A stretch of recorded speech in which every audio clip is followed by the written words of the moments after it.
열왕기상 13장까지 네. 왔어요, 벌써. 네. 오늘의 이야기는요, 여로보암이라고 하는 왕에 대해서 좀 주목을 할 거예요. 오늘 이야기가. 솔로몬의 죽은 이후에 이스라엘이 두 개로 나눠진다는 얘기 들었잖아요. 네. 그 솔로몬의 아들이 르호보암이에요. 르호보암이 남쪽 유다, 이제 그 두 지파를 통해서 남쪽 유다를 통치하게 되고 북쪽 이스라엘의 10개 지파를 중심으로 왕이 되는 사람이 여로보암이죠. 오늘 이제 그 이야기를 여러분과 나누게 될 텐데.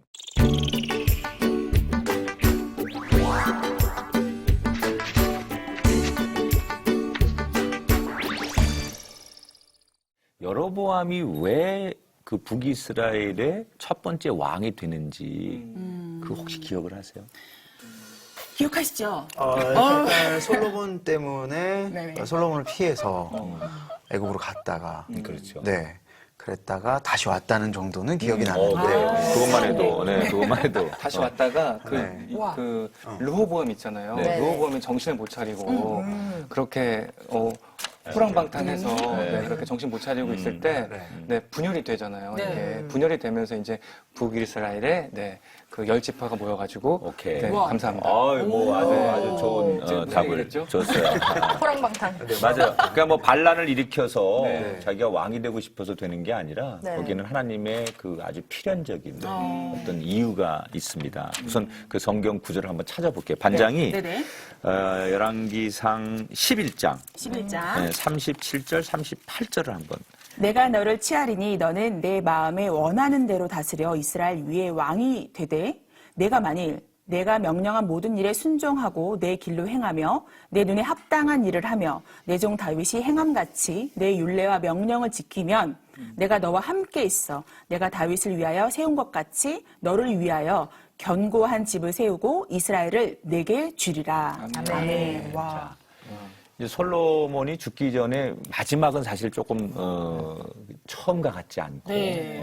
조금 우상도 숭배하고 여러 가지 타락하고 좀 그랬다고 그랬잖아요. 그리고 나서 그의 아들 르호보암이 솔로몬 뒤를 이어서 왕이 됐는데 똑같아요, 아버지하고. 결국 달라지지 않아요. 아이고. 그러니까 나라가 부패하고 네. 하나님이 싫어하는 우상 숭배 이런 것들이 많아지니까 하나님께서 그런 솔로몬 이후에 르호보암이 제대로 못하는 거에 대한 대안으로 누군가 좀 제대로 잡아야 되니까 그 대안으로 여로보암을 세운 거죠.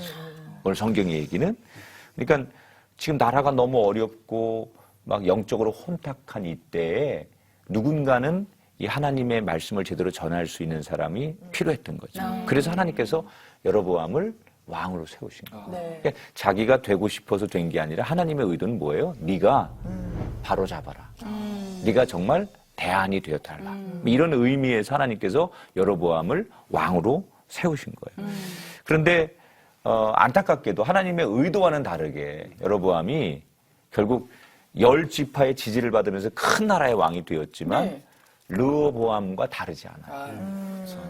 같은 비슷한 길을 결국 걷게 되죠. 자, 우리 중현이가 네. 12장 28절을 한번 읽어볼게요. 네. 12장 28절. 이에 계획하고 두 금송아지를 만들고 무리에게 말하기를 너희가 다시는 예루살렘에 올라갈 것이 없도다. 이스라엘아, 이는 너희를 애굽 땅에서 인도하여 올린 너희의 신들이라 하고. 자, 이게 여로보암이 지금 이스라엘 백성들이 광야에서 왜 금송아지 만들 때 네. 모세가 없을 때 그거하고 똑같은 일을 하는 거예요. 금송아지 만들어 놓고 하나님 대신 이것을 신으로 우리가 생각하자 이러면서 그 금송아지에게 예배하고 절하는 일 그런 걸 왕이 먼저 막 선동하고 그런 일을 했다는 거예요. 또 거기서 또 하나 중요한 게 있어요. 이 여로보암이 아주 영적으로 죄를 짓는 것 중에 하나가 예배 처소를 자기 마음대로 만들어요. 예배 처소를 자기 마음대로 만드는 게 뭐가 나쁘냐. 하나님 앞에 예배 드리려고 하는 건데 왜 나쁘냐. 여긴 이유가 있습니다. 이 당시에는 하나님께서 율법에 예배를 하나님의 성전에서 드려라. 네. 그런데 그 하나님의 성전이 남쪽에 예루살렘에 있어요. 북쪽은 10지파고 남쪽이 2지파인데 그게 예루살렘이 남쪽에 있잖아요. 네. 르호보암이 통치하는. 그러니까 백성들이 예배를 드리기 위해서 저 북쪽에 있는 사람들이 예루살렘까지 내려와야 되잖아요. 그런데 여로보암이 두려운 거예요. 뭐가 두려우냐? 혹시라도 내 백성들이 예배를 드린다는 명목 때문에 자꾸 남쪽을 왔다 갔다 하다가 소위 남쪽 사람들의 영향을 받아가지고 이 내 정권에서 이탈하는 건 아닐까. 뭐 이런 두려움, 이런 걱정들이 생기는 거예요. 그래서 이 예배를 드리러 가는 걸 막을 수는 없고 그런 두려움을 이길 수 있는 방법이 뭘까 해서 자기가 북쪽에다가 자기 임의대로 예배를 드릴 수 있는 처소를 지어주는 거야. 그러니까 어떻게 보면 하나님 앞에 예배 드릴 수 있는 곳이 또 하나 생겼으니까 좋을 수 있다고 말하지만 그 의도가 뭐냐는 거죠. 정말 하나님 앞에 예배를 드리기 위한 예배 처소를 만드는 게 아니라 자기를 위해서, 자기 정권을 지키기 위해서, 또 자기의 두려움을 없애기 위해서 의도가 굉장히 나쁜 거죠. 자기 마음대로, 그러니까 신앙적인 이유가 아니라 정치적인 이유에서 성전을 이용했다는 거죠. 그러니까 하나님이 이걸 모르실 리가 없죠. 하나님께서 어떤 의도에서 우리가 예배할 때 또는 우리가 누군가 이렇게 교회 안에서 서로가 교제하고 또는 봉사할 때 하나님 우리의 마음의 중심을 보시고 우리 의도를 아시잖아요. 우리가 아무리 감추려고 해도 네가 어떤 의도에서 그러는지 그 의도를 아신단 말이에요. 그러니까 말로 뭐 기도하고 찬송하고 봉사하는 게 중요한 게 아니라 그 마음에 정말 하나님을 향한 의도가 있어야만 그 찬양, 그 기도, 그 헌신이 정말 하나님 앞에 상달되고 기뻐하시는 일이 될 텐데 마음의 의도는 다른 데 있어요. 예를 들어서 뭐 정치인들이 교회 나오는 게 표를 구하려고 나왔다든지 누구 유력한 사람하고 뭐 교제하기 위해서 교회를 나왔다든지 흔히 우리 옛날에 해봤잖아. 연애하려고. 멋지세요? 그런 의도를 가지고 했을 때 하나님께서 그 의도를 모르실 리가 없다는 거죠. 자, 성경에 이제 12장 33절에 보면 이런 말이 있어요. 이 여로보암을 가리켜서 이렇게 단정하죠. 그가 자기 마음대로 그 절기를 정했다 그랬어요. 절기까지. 와. 따라합시다. 자기 마음대로. 자기 마음대로. 여러분 믿음이 뭐예요? 믿음이라는 것은 하나님의 뜻을 묻고 따르는 거예요. 하나님의 뜻이 어디 있습니까? 이게 믿음이에요. 가장 신앙의 기본이 그거 아니에요? 하나님은 무슨 말씀하시고 하나님의 뜻은 어디 있습니까? 이게 신앙의 가장 기본인데 그 기본을 무너뜨리는 거예요. 뭐라고요? 다 모든 게 자기 마음대로. 응? 뭐 이렇게 되면 예배 드리는 날도 자기 마음대로. 그죠? 뭐 예배 순서도 자기 마음대로. 응? 뭐 이런 식으로 이 사람이 예배 처소를 만들었다고 하니 아무리 북이스라엘의 예배 처소가 많아진들 하나님께서 그것에 임재하시고 이스라엘 백성들이 영적으로 풍성해질 수 있었겠냐는 거예요.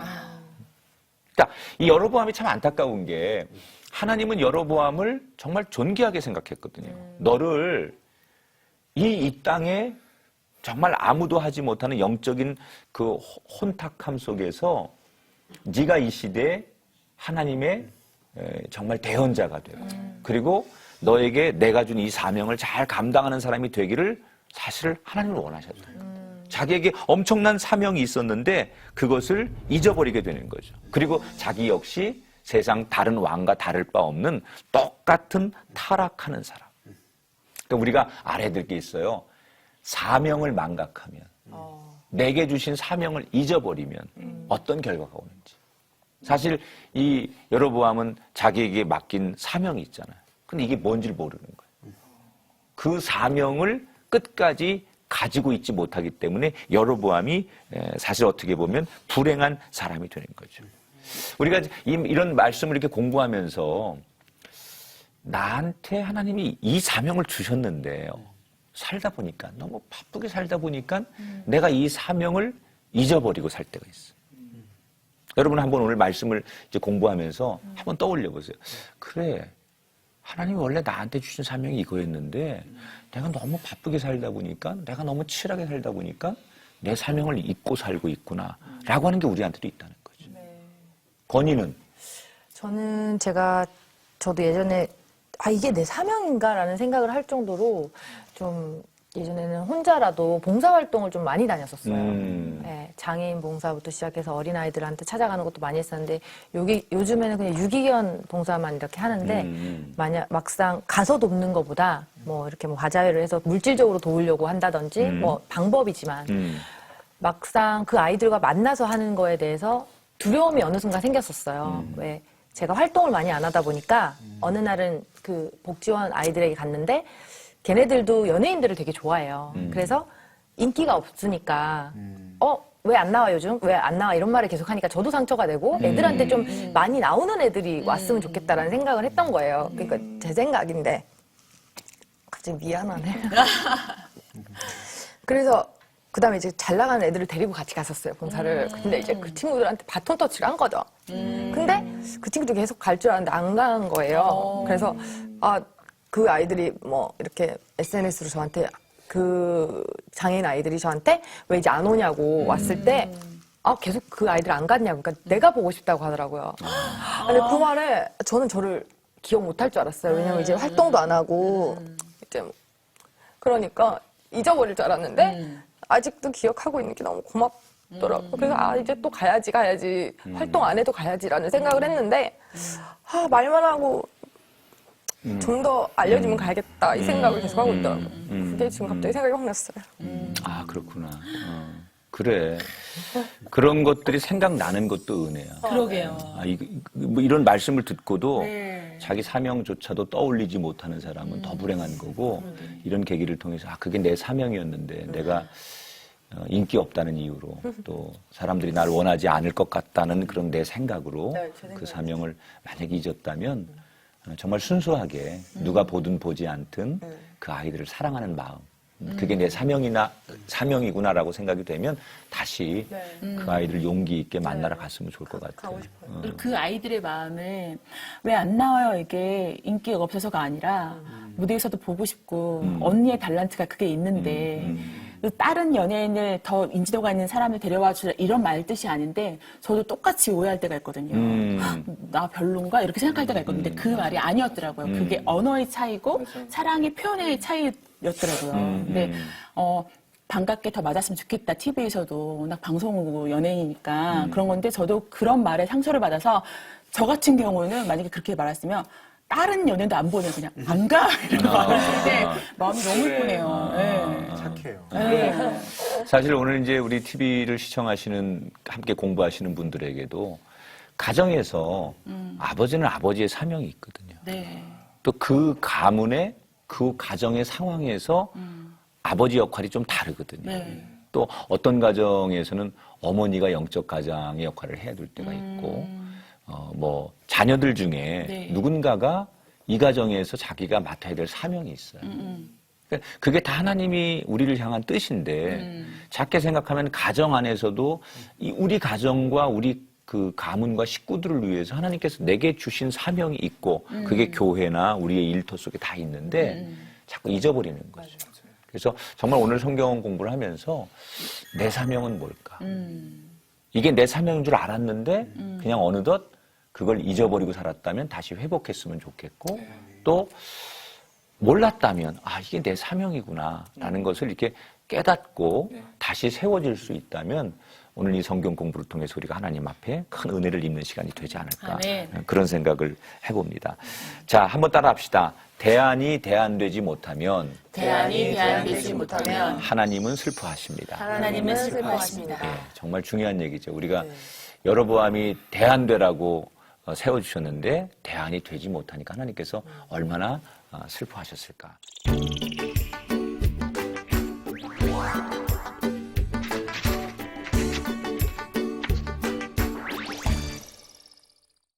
그런 여로보암을 향해서 하나님이 너무 안타까우신 거예요. 그래서 계속 말씀하시죠. 네가 왕이 된 것은 세상 앞에 군림하라고 왕으로 세운 게 아니고 네가 세상 앞에 자랑하라고 왕으로 세운 게 아니라 내가 너를 왕으로 세운 이유는 이거야 라고 계속 말씀하시는데 그 얘기를 못 들어요. 못 들어요. 이 여로보암의 얘기를 보면 하나님은 끊임없이 여로보암에게 말씀하고 있는데 그가 자기의 귀를 닫고 마음을 닫고 하나님의 소리를 외면하는 거예요. 여로보암만 그러겠냐는 거예요. 오늘 선정 씨에게도 하나님은 사실 말씀하고 있어요. 근데 어떻게 보면 내 생각이 너무 앞서다 보니까 내 감정이 하나님의 말씀을 못 듣게 너무 커져 있다 보니까 하나님이 나를 위로하시고 내가 너한테 이런 계획이 있다 라는 말씀을 사실 못 듣는 거죠. 그러니까 우리가 이 여로보암의 얘기를 통해서 나한테 하시는 말씀이 뭘까? 이거를 좀 들을 수 있는 사람이 되면 좋을 텐데, 자, 이 여로보암을 향해서 하나님이 뭐라고 말씀하시냐 그러면 그렇게 대안되지 못하는 여로보암에게 하나님께서 하시는 말씀이 뭔가? 자, 열왕기상 13장 1절을 제가 한번 읽어볼게요. 그때에 하나님의 사람이 여호와의 말씀으로 말미암아 유다에서부터 베델에 이르니. 자, 하도 못 알아들으니까 하나님께서 저 남쪽 유다에 있는 선지자 하나를 여로보암 왕에게 보낸 거예요. 하나님이 하나님의 뜻을 나타낼 때는 반드시 여러분 여러 가지 루트 중에 제일 하나님이 많이 쓰는 방법이 사람을 통해 말씀하는 거예요. 그러니까 하나님이 중현아 이렇게 말씀하시는 게 아니라 사람을 통해, 목회자를 통해, 내 지인을 통해, 가족을 통해, 우리 이렇게 이런 테이블 안에서 우리의 대화를 통해 하나님이 우리에게 하고 싶은 말씀을 전할 때가 많아요. 그래서 우리가 사람을 대할 때 이 사람의 입을 통하여 하나님이 나에게 하시는 말씀은 뭘까? 이렇게 들으면요. 사람과의 대화가 달라져요. 그냥 농담하는 얘기가 아니라 그저 뭐 세상 사람과 똑같은 얘기가 아니라 그 사람의 말을 통해서 하나님이 나에게 하시는 말씀을 들을 때가 있어요. 그러면 진지해지고 굉장히 깊어지겠죠. 사람 간의 대화가. 보세요. 여로보암에게 하나님께서 계속 선지자를 보냈어요. 그런데 안 들으려고 해요. 하나님이 말씀해도 안 들으려고 하니까 사람을 통해서 이제 말씀하고 경고하는 거예요. 그래서 이 여로보암이 의심이 많아요. 하나님이 보낸 사람인데도 선지자를 하나님이 보낸 증거가 뭐냐 이렇게 물을 것 같으니까 하나님께서 아예 징조 2가지를 보여주는 거예요. 성경에. 첫 번째 무슨 징조를 보여주느냐? 여로보암의 손이 굳어지게 만들어요. 이 선지자가 와가지고 여로보암이라는 왕을 꾸짖는 거예요. 하나님이 당신을 얼마나 기대했는데 하나님 앞에 당신이 대안이 돼야 되는데 어떻게 당신이 이럴 수 있느냐? 어떻게 영적으로 이렇게 타락할 수 있느냐? 그리고 그 여로보암을 향해서 이 선지자가 손을 쫙 펼치면서 당신 그렇게 하면 안 됩니다. 이렇게 혼을 내고 어떻게 보면 뭐 충고를 하니까 왕이 감히 자기의 왕권에 도전을 한다고 생각해서 저놈을 잡아 감옥에 가둬라. 이렇게 그 왕이 여로보암이 선지자를 향해서 다시 손가락질을 하죠. 저놈을 당장 뭐 죽여라 아니면 감옥에 가둬라 이러고 막 화를 낼 때 하나님께서 그 여로보암의 손 이렇게 선지자를 향해서 손을 펼친 그 손을 마비가 되게 그 자리에서 굳어지게 만들어요. 그래서 손을 못 움직이는 거예요. 그 상황이 지금 성경에 나오는 거예요. 그러니까 여로보암이 얼마나 간사한 사람이냐. 이게 하나님께서 자기를 징계한다는 걸 금방 알고 자기 손이 마비가 되고 이상이 오니까는 금방 다시 엎드려가지고 그 선지자한테 당신이 믿는 하나님께 내 손을 위해서 기도해달라고. 아이고. 그때서야 겸손해지네. 그게 겸손이면 얼마나 좋아. 그렇지. 그 표현이 딱 맞는 것 같아. 위기를 모면하려고 간사한 척, 간사해지는 거죠, 사람이. 자, 그리고 또 두 번째 어떤 징조가 나타났느냐? 그 여로보암이 이미 우상을 섬기기 위해서 우상 제단을 많이 만들었어요. 그런데 그 여로보암이 정성을 다해서 만든 우상의 제단이 무너져 버려요. 자기 나름대로 그 왕의 능력을 나타내기 위해서 우상을 섬기기 위해서 정성을 다해서 만든 그 제단이 갈라지면서 재가 쏟아지고 그 제단이 엉망진창이 돼요. 그러니까 하나님께서 지금 얼마나 이 상황에 대해서 심각하고 안타깝게 보고 계시고 너를 향해서 하나님의 마음이 어떤지를 선지자를 통해서 보여주시는 거예요. 그런데 문제는 그럼에도 불구하고 여로보암 왕이 달라지지 않는다. 오히려 이 사람 참 재밌어요. 이거 연구해 볼 만한 사람이에요. 재밌는 행동을 하나 해요. 자, 우리가 제이미가 한번 13장 7절을 한번 읽어볼게요. 왕이 하나님의 사람에게 이르되 나와 함께 집에 가서 쉬라. 내가 너에게 예물을 주리라. 이야, 보세요. 이 선지자가 진짜 하나님 보낸 사람이 맞는 것 같으니까 이 사람을 돈으로 매수를 하려고 해요. 하나님이 보낸 주의 종까지도 돈으로 자기의 능력으로 매수하면 된다고 생각해서 아예 자기한테 와서 충고하고 하나님의 뜻을 전하려고 하는 이 주의 종을 자기의 권력으로 금력으로 내 편을 만들려고 시도해요. 정말 웃기는 사람이죠. 네. 자, 그 다음에 33절, 34절은 우리 건희가 한번 읽어볼까요? 여로보암이 이 일 후에도 그의 악한 길에서 떠나 돌이키지 아니하고 다시 일반 백성을 산당의 제사장으로 삼되 누구든지 자원하면 그 사람을 산당의 제사장으로 삼았으므로 이 일이 여로보암 집의 죄가 되어 그 집 이 땅 위에서 끊어져 멸망하게 되니라. 이게 무슨 얘기냐면요. 원래 제사장은 레위인의 족속들이 해야 돼요. 레위인 지파에서만 제사장이 나와야 돼요. 그게 이제 율법이 하나님의 법이에요. 그런데 여로보암 왕은 제사장을 누구를 세우느냐? 일반 백성. 네. 아무나 세우는 거예요. 자기가 하고 싶다고 하면 세우는. 저 목사할게요. 그러면 그래 너 해. 이라고 임명하는 거예요, 왕이. 그러니까 얼마나 어처구니 완전히 기본이 무너지는 거죠. 뭐 완전히 이건 하나님의 법도 없고 자기가 하나님 위에 군림하려고 하고 종교적 질서 가치도 다 없는 거예요. 생각해 보세요. 사명도 헌신도 믿음도 없는 사람이 내가 멋있어 보인다고 내가 목회자 할게요. 내가 선교사 할게요. 이렇게 돼서 되겠냐는 거예요. 다 하나님께서 원하시는 하나님께서 골라서 쓰실 만한 사람들이 돼야 되는데 왕이 제사장까지도 임명하는 어처구니 없는 일이 생긴다는 거죠.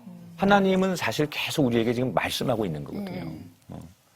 어떤 집에서는 가장을 통해서, 또 학교에서는 선생님을 통해서, 우리가 이렇게 만나는 우리의 모임들을 통해서 누구를 통해서 계속 말씀하고 계신데 우리가 듣지 않을 것 같아요. 그러니까 우리의 기도 제목이 어쩌면 이렇게 좀 바뀌어야 될 것 같아요. 하나님, 왜 침묵하십니까? 나한테 말씀해 주세요. 이게 아니라 한번 따라하세요. 하나님, 내가 들을 수 있게 해주세요. 하나님, 제가 들을 수 있게 해주세요. 사실은 이 기도가 정말 중요해요. 들을 수 있게 해주세요.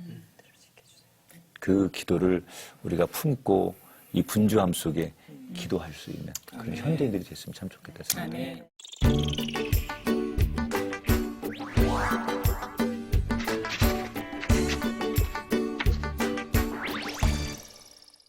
이 여로보암이 이 죄의 악순환의 모습을 가져가는 거예요. 한 번 죄를 지으니까 한 번 하나님 앞에 어긋나기 시작하니까 이게 눈덩이처럼 커지면서 죄가 계속 반복되는 거예요.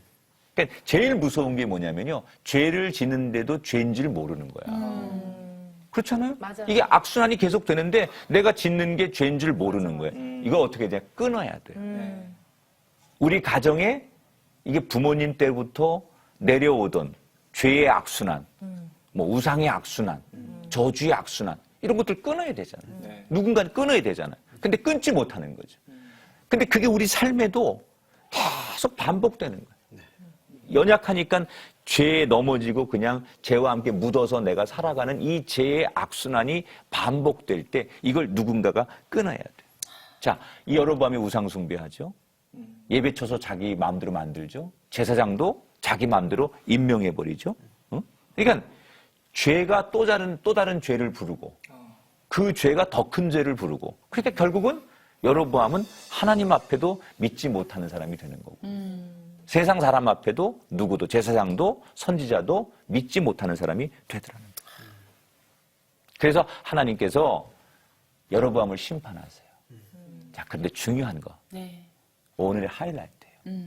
하나님이 여로보암을 심판하는데 그 심판이 어떤 거냐?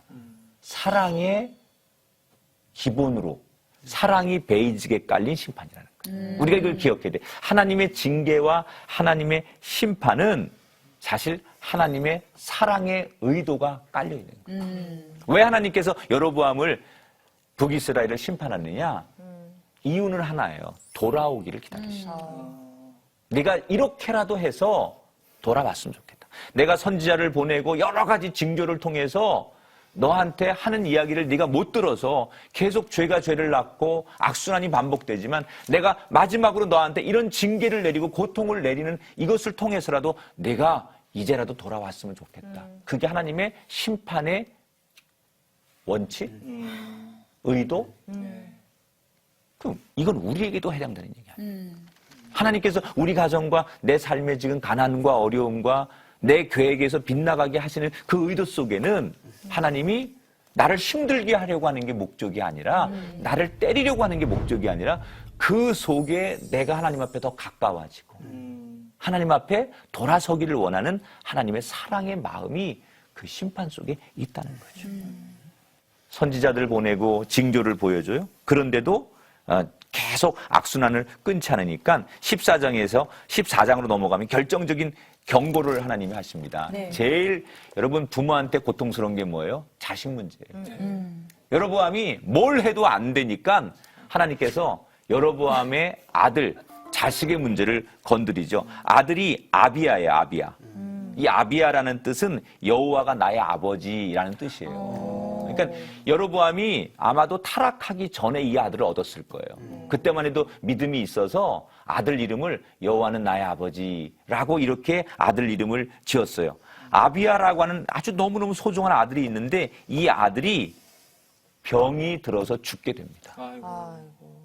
그러니까 다른 거에는 다 하나님의 뜻을 거절하고 안 듣고 버티던 이 여로보암이 아들이 죽어가니까 방법이 없으니까 마음이 급하니까 자기 부인을 선지자에게 보내는 거예요.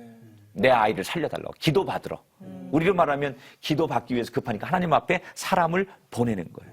그런데 보내는데 변장을 하고 보내요. 변장을 하고 자기 부인을 그냥 그 왕비의 모습으로 보내는 게 아니라 변장을 하고 보내요. 열왕기상 14장 6절 한번 같이 읽어볼까요? 이 말은 시작. 그가 문으로 들어올 때에 아이야가 발소리를 듣고 말하되 여로보암의 아내여 들어오라. 내가 어찌하여 다른 사람인 채 하느냐. 내가 명령을 받아 흉한 일을 내게 전하리니. 자, 아비야라는 이 아들이 병에 들어서 그 아들 문제 때문에 지금 여기 아히야라는 지금 제사장한테 가요. 이 아히야는 누구냐면요. 여로보암이 왕이 될 것이다라는 것을 제일 먼저 전해준 선지자예요. 그러니까 여로보암이 은혜를 많이 입은 선지자죠. 그러네요. 그러니까 자기 편이었고 처음에는 이 선지자 말을 들을 만큼 여로보암이 신앙적인 사람이었다는 거예요. 근데 중간에 타락하잖아요.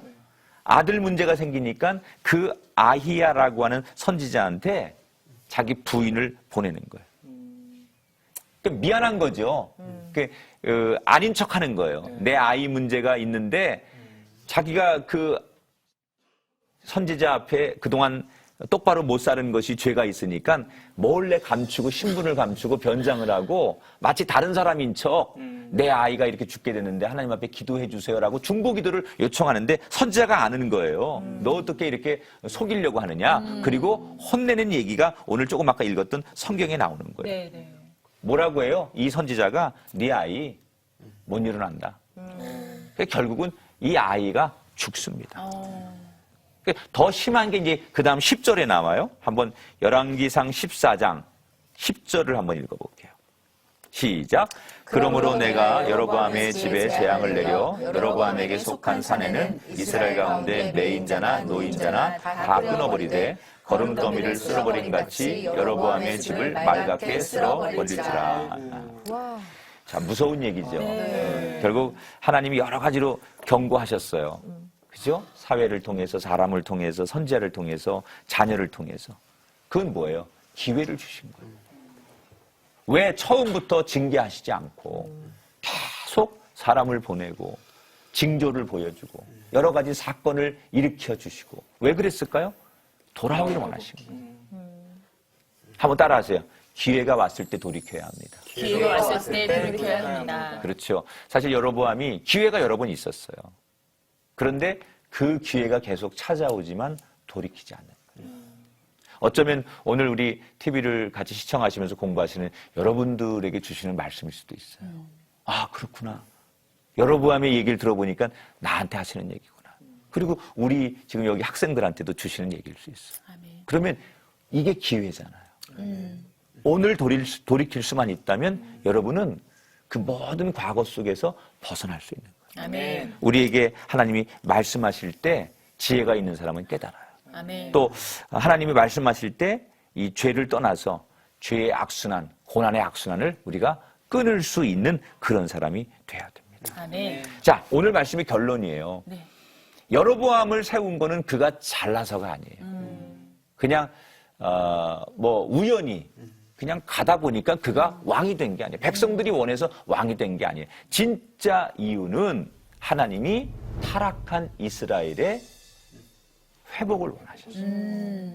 르호보암이나 솔로몬이 하지 못한 그 어려운 시대에 네가 진짜 빛의 사자가 되라. 대안이 되라. 라는 의미에서 여로보암을 세워주신 건데 그 대안으로 세운 대안이 대안되지 못할 때 얼마나 불행한 거예요. 여러분 우리가 뭐예요? 이 세상이 얼마나 많이 무너져가고 있어요. 교회가 얼마나 많이 어려워지고 있고 이 땅의 젊은이들이 청년들이 빛과 소금에서 얼마나 많이 무너지고 있어요. 우린 뭘까요? 이 세상에 우리를 대안으로 보내신 거예요. 이 땅의 그리스도인이 뭐예요? 대안이에요. 많은 수가 필요한 게 아니에요. 한 사람을 하나님께서 대안으로 보내시고. 아멘. 선정 씨가 요즘 많이 힘들죠? 그런가 봐요. 아니, 오늘 얘기하면서 어느 네네. 때보다도 눈가에 이렇게 눈물이 계속 고여서 이야기를. 그래서 괜히 말 꺼내면 저도 모르게 터질까봐 그냥 계속 이렇게 침묵하고 있다가 오늘 말씀이 다 저에게 주시는 거예요. 저거. 그 의도를 모르고 그냥 그 징계하는 것만 가지고 나 먼저 된 자고 지금까지 정말 신앙생활 잘해야 하는데 왜 이렇게 하냐고 되게 서운했어요. 많이 되게 서럽고. 근데 그게 사랑의 의도였다는 게 알면서도 에이 아니잖아요. 보이는 건 아닌데 보여주게 얘기해 주세요. 그랬는데 말씀을 통해서 다시 해주시네. 오늘 말씀이 선정 씨를 위해서 준비된 하나님의 메시지였다고 생각해요.